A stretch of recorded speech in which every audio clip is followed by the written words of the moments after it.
Hello and welcome. In today's exciting episode, I'm going to take a quick look through everything I've made in October, November and early December. It's perfect. Perfect, perfect, perfect. Perfect jacket. There is a lot to get through, so let us begin. Here we have a very, very beautiful Italian tweed, and it's got little pumpkin pom-poms in there. It's loads of different autumn tones. There's some fluoro red and a black base. And yeah, I loved working with this fabric. It was absolutely beautiful. And yeah, since the neon orange skirt, petticoat is the last thing I made. You will see me trying to pair absolutely everything with my neon skirt. So, yeah, sorry about that. But here's a little close-up glimpse of the tweed, and it really is just so luscious. I love all the different, there's like 3 dozen different things in there. It's just lovely. And yeah, it's a Vogue 7975, the short cropped. And yeah, it's just beautiful. I don't know what to say. It's very simple and I just love clean lines. So yeah, I love that. And then I'm just sort of going through the list of videos I did in October. So the next one was all about the sleeves, and I'd cut out these florals and in pinks and sort of blues and aquas to go with the November capsule collection, which was pretty in pink. And yeah, but I couldn't decide how to put the sleeves together. So yeah, I just had 5 of them and I just put the sleeves on in different ways. So yeah, I kind of regret using the black of this pink one here, because the way I cut it, there's a repeat of the pattern on the left and the right side. I mean, I suppose I could wear a flower over the top of, like pin a flower over the top of that open peony there, but that's also happens to be my favourite flower, so I don't know what to do about that. I suppose, yeah, but also I have this fabric in a white, and yeah, I wish I'd used the white on the shirt and then saved the black to make a dress out of. But I mean, I love this shirt. It's absolutely gorgeous, but I'm much more likely to wear a black dress than a white one for this particular pattern that you'll see later on. It's sort of it's like a pencil skirt with a fitted top. It's lovely, but yeah, I'm far more likely to wear the darker than the lighter in that, if I'd made a dress in that colour. But yeah, I do like them all and I have to finish them. So they will go back on my rack. So this is the white one. It's so lovely. I get a lot of, when I did this video about the sleeves, I got a lot of questions about this. No, it's not a Gucci print. It's just a quilting fabric. And it's from, gosh, about a year ago now. So, I mean, if you sort of hunt around quilt shops, you might find a couple of yards of it, but I've just found a little bit of each of these in the clearance section of a quilt shop. So it might actually have been a fabric from a long, long time ago, and yeah, they just had a tiny bit left in their shop, in their clearance section, so that's why I got them. Then once I'd figured out how to do how I wanted to do the sleeves for this particular blouse, I made the 3/4 sleeve length one in the purple and orange for their sort of Halloween colours, sort of, I guess. And yeah, that's delightful. And again, I've paired it with my neon orange petticoat. I want to say skirt, but it's petticoat. And yeah, they look adorable together. And with this one, I did the puffy sleeves. It's sort of forest critters. So there's bugs and toadstools and mushrooms and things, and like acorns and oak leaves, things like that in there. And yeah, with the collar, I did a 3D one. So when I make shirts, I invariably am just trying out different things that I will later then want to use making jackets. So yeah, I was quite happy with that collar, but yeah, it just sort of helped me iron out a few things. And yeah, there it is with the with the neon orange skirt, petticoat worn as a skirt. So yeah, I'll probably just wear leggings or jeans underneath. I wouldn't wear it just by itself. But yeah, very cute. Okay, and then next we have, yes, here we go.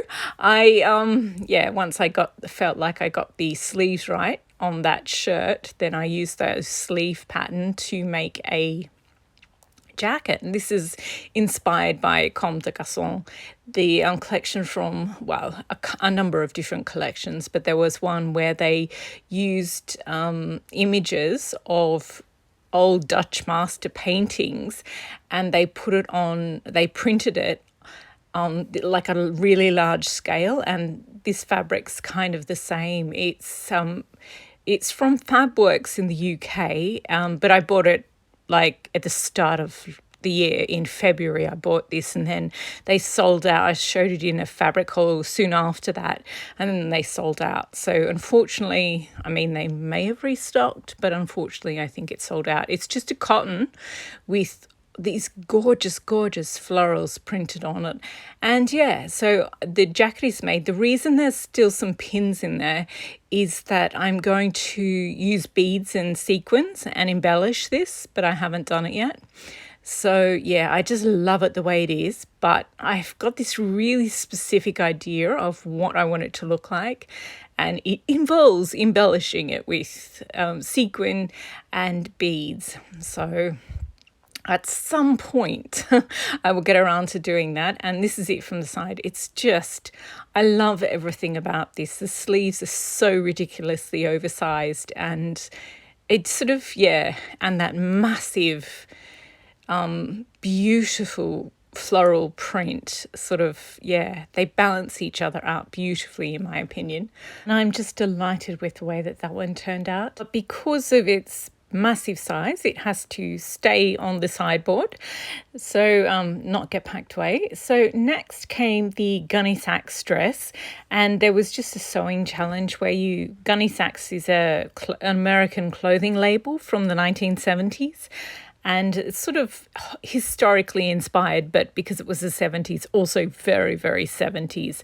So you basically just had to get a pattern that looks a bit sort of vintage-ish or had historic dress elements, and make it up in Halloween fabric or something gothy or something like that.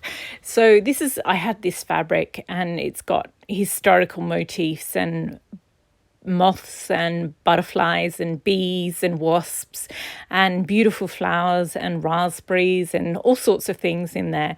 But yeah, what I did with this dress was it has iron-on fusible interfacing for the belt, the sash bit, and I actually accidentally put it on the back when you were supposed to do it on the front, and then I sewed in the back, and then I realized, and so then I ironed on more fusible interfacing. So it's actually got 2 layers of fusible interfacing, both the front bit and the internal bit. So it sort of acts like a corset, and it's just too figure-hugging, cinching at the waist. I just do not like it. So I think I'm just going to cut it out and just put in another bit that isn't interfaced at all, that's just plain cotton fabric, and I think I will like that a lot more. And also the long sleeves make it look very manga, and I just didn't like it, so I'm going to cut the sleeves off as well. But after I did that, I was like, oh, maybe I should give this sewing pattern another go.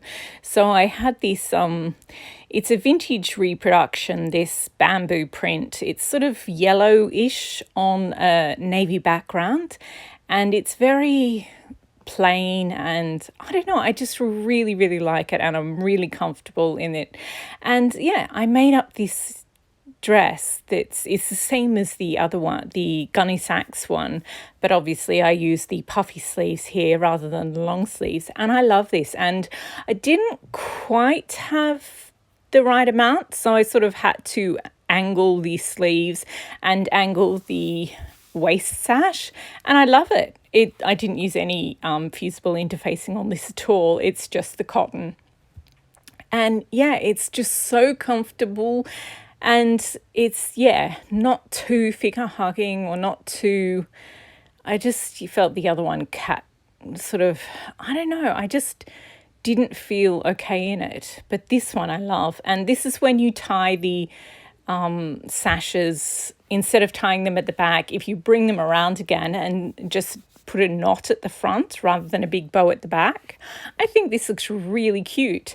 And unfortunately, I didn't do a sew along for that one, but I've got some Christmas check fabric or Christmas plaid, so I'm going to make another one of those later on this month.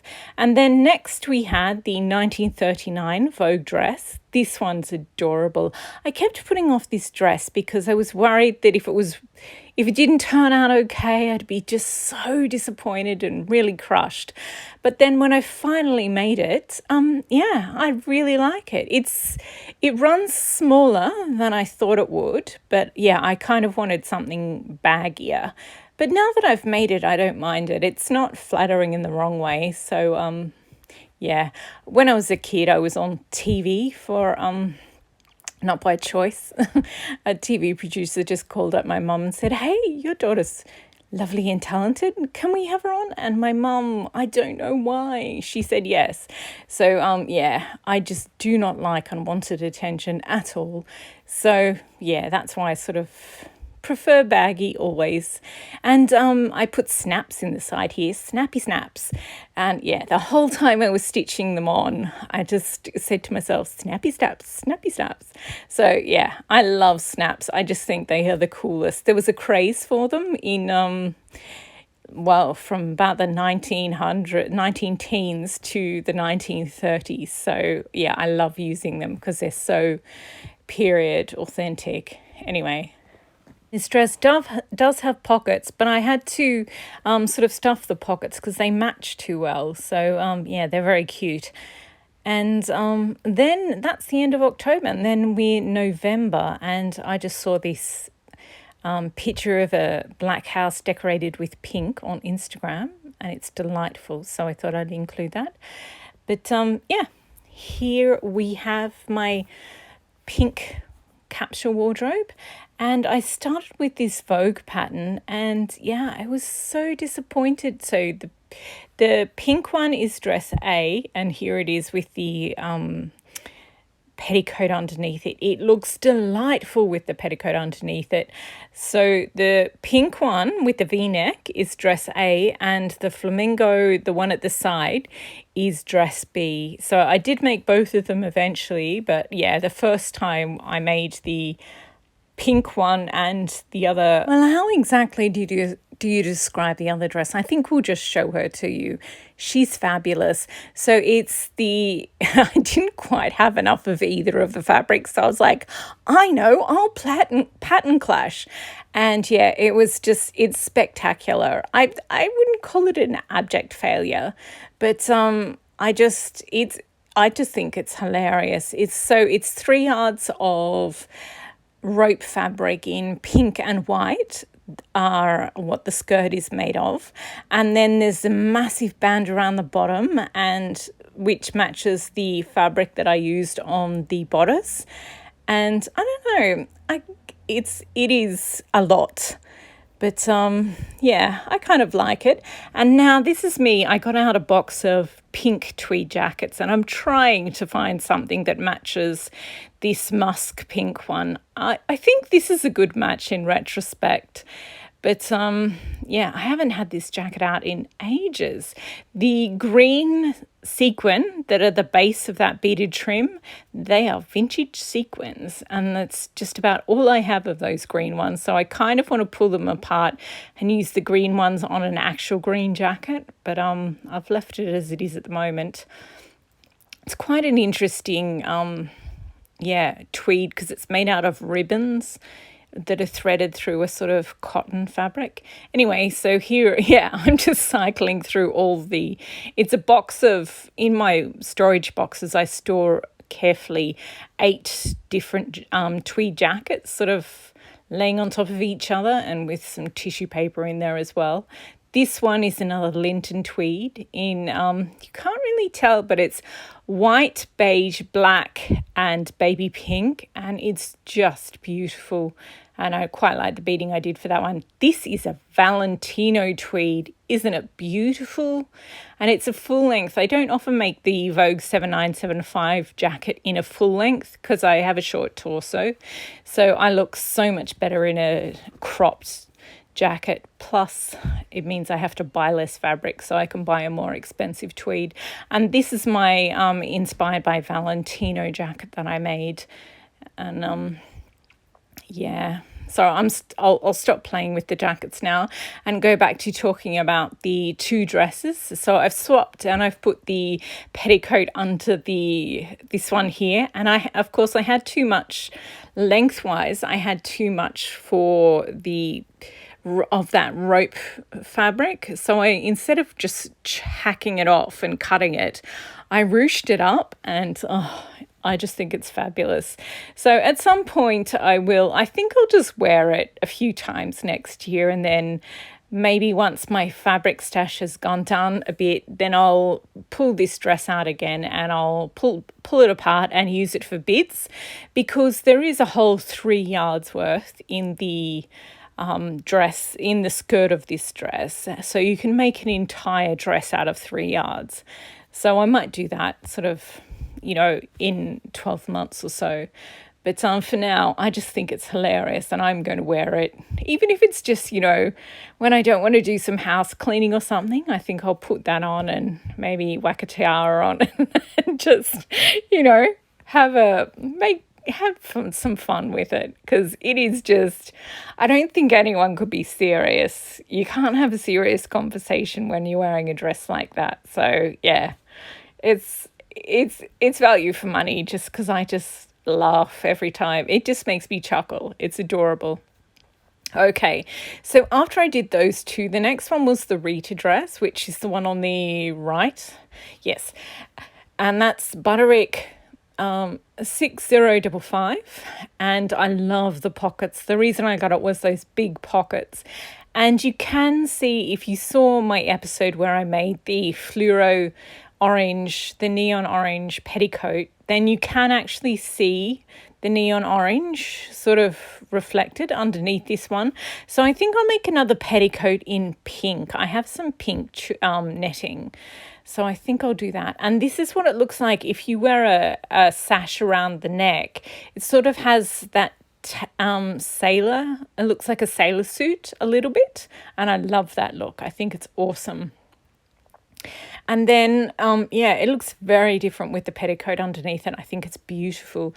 And then the next one I did was this one here. And it has the trickiest sort of underarm seams. So you sort of have to, you can't actually see it on the finished garment. But what you have to do is you cut out the bits. So there's a side panel, a front, center, and then there's also a back side and a back full. And in as well as those, there's these little squares that you sew in, but the squares only act as seam allowance. You never actually see them on the exterior of the dress. They're just on the inside. So tricky. And yeah, I didn't understand why I was sewing these squares in. So yeah, I found this sewing pattern quite challenging, but now that it's done, I think it's lovely. I think the floral works really well with that dress. And this one, I'm going to make a few more of this in different size florals, but also as I'm doing a Christmas one actually soon with another Scandinavian print. But then also I think it would look really, really nice in some solid colours. Oh, and now I'm just going to shoehorn in another jacket. So back in October, I also did another jacket. It was the metallic tweed. It's a Marc Jacobs metallic tweed, and it's ex-designer stock bought from Mood Fabrics in New York. And it's delightful. It sort of mixes autumn tones with winter And yeah, I love it. And yeah, it reminds me of the Christian Dior Junon and Venus dresses from 1949. So I talk about that a little bit in the video for this one. And Italian silk, the lining, absolutely gorgeous.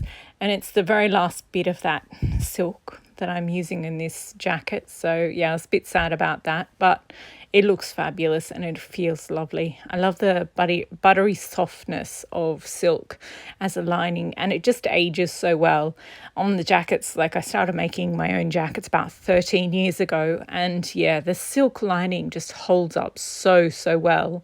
Anyway, now we're on to another dress, and it's the flamenco dress, and yeah, I just love this, love it to bits. Again, it's got the really heavy hem and the pleated skirt and this adorable Tula pink designed fabric. I think it works really well. The back is a sort of tropical in the same colours, but yeah. And then I made a jacket out of lint and tweed. I bought this tweed because it looks so old-fashioned. It just looks like a vintage jacket, even like you didn't even have to do anything to it. The tweed looked like it came from the 1940s. And I think it's beautiful. So I made it up into another Vogue 7975, and I have started beading the back. And so the back has 3 panels, 2 side back and 1 center back. And I was thinking of doing the beading on the whole of the center back and sort of just stripes down the edges of the sleeves. And then yeah, I'm not sure what to do about the front though, and there is a limit to how many beads I have too, so I thought I'd just stop here and think about it. So yeah, but I really love this work. It's beautiful, and it's literally the only beading I've done in the past 3 months, which is just kind of sad because I love beading. Making new dress patterns kind of stresses me out because you're just like, I don't know what it's supposed to look like. I don't know if it's going to fit. Whereas if you make jackets that, like, you know, I've made 80 of them, then you know that the jacket's going to fit, and and that way I just get to do all this beading, which is, I mean, it is technically challenging, but just in a different way. And I find it really relaxing because it's my comfort zone, and you just get to sit at your desk and work. Whereas, yeah, making dresses, you sort of have to cut out big slabs of fabric and wash and iron and do all these different things. Whereas with my jackets, because they're so tiny and they're using such exquisite textiles, you just have to take your time. And yeah, they're just completely different sort of things, and I miss beading, I do. But I absolutely love this 1952 dress, and it looks delightful with the petticoat underneath. I think the one with they're both actually the same pattern, believe it or not. But yeah, I think the floral one just looks so much better. I think that might be my favourite dress at the moment. And then we're at December, and earlier this month you saw the video of me making this dress here. So it doesn't have any zips or anything like that, but it does have elastic around the waist. And then I made another one. I just sort of showed it to you there, the citrus one with oranges and lemons on it. Yeah, the red one does have the elastic sewn into the inside waist, and I don't really like it. I haven't cut it out yet, but I might. And then I'm using the sash from the red one on my other dress. So then I've just co-opted different ties and sashes from different ones, and I had to stick some fabric leaves into the pockets of this one so you could actually see the pockets because they match too well. But yeah, it's got some cute little pockets at the front there, and yeah, it's really cute. It was the first time I'd used bias tape to do a neckline. I don't really like using bias tape. I prefer a lined bodice, but I did it, and yeah, I mean, it's okay. It looks nice enough, but I I don't know. I kind of prefer having this one on the right here has a lined bodice, and I don't know. I just prefer it, I guess. But this dress here is quite a simple dress, so I'm not sure whether when I make it next time, I'll do a lined bodice or not, because it's so simple. It kind of doing a bias neckline does suit the style of the dress, but it just doesn't suit me. I find it a little jarring, but maybe I'll get used to it. We'll see. So yeah, and I just think these two look adorable next to each other as well. And using the red as the sash on the floral dress, I just think that's adorable. I think that's a great combination. But yeah, so I'm really happy with this, and it's a sleeveless one, so I added sleeves to it. I think they're very cute. And then the last two things I've made are, of course, my neon orange petticoat. Ooh, I like it. Where you can see it under the dress. That's very cute. And also the pink plaid jacket, which is using the McCall's pattern, which is out of print. But basically, if you have the Vogue 7975 and you made it two sizes too big for yourself, then you get sort of the same outcome as instead of using trying to track down on Etsy a pattern that, because the McCall's one has a few mistakes in it. So I definitely recommend the Vogue 7975 instead. So there we go. Oh, and these is just a rack of dresses that aren't finished. So I need to sew in the bias binding. I also need to top stitch on the pockets and the sleeves on this one. I used a different sleeves from a shirt dress. And I need to stitch them down. The green one needs a lining, and the shirts, as I said, they all need their collars done. But and of course I had the neon orange petticoat that I just made, and I love it. I do, but I'm going to make another one in probably pink, because I want to make the top tier thinner, like one length instead of two lengths, and the bottom, I like the bottom as it is, but I think if I make the top tier shorter, then it will hold the bottom tiers much better, and you won't get that sort of in and out thing. It'll just be one solid wall of skirt. But I think you can probably guess from the excessive amount of footage which features this adorable petticoat / skirt that I really do love it, and it's a perfect addition to my wardrobe. It's so much fun, and you can never have too much fun in your life. So on the weekend I will finish the collars of these, and then you can just see a little glimpse of the navy blue Chanel tweed jacket that I need to finish beading as well. And finally I'll be doing some beading, and I have to finish those two dresses as well. But this is everything that I've made in the past 3 months. And she's fabulous. The dress is it's a statement. That's what it is. And I love it. I'm definitely going to put it on and twirl sometimes. If I feel like I'm being too serious, then that is what I will do.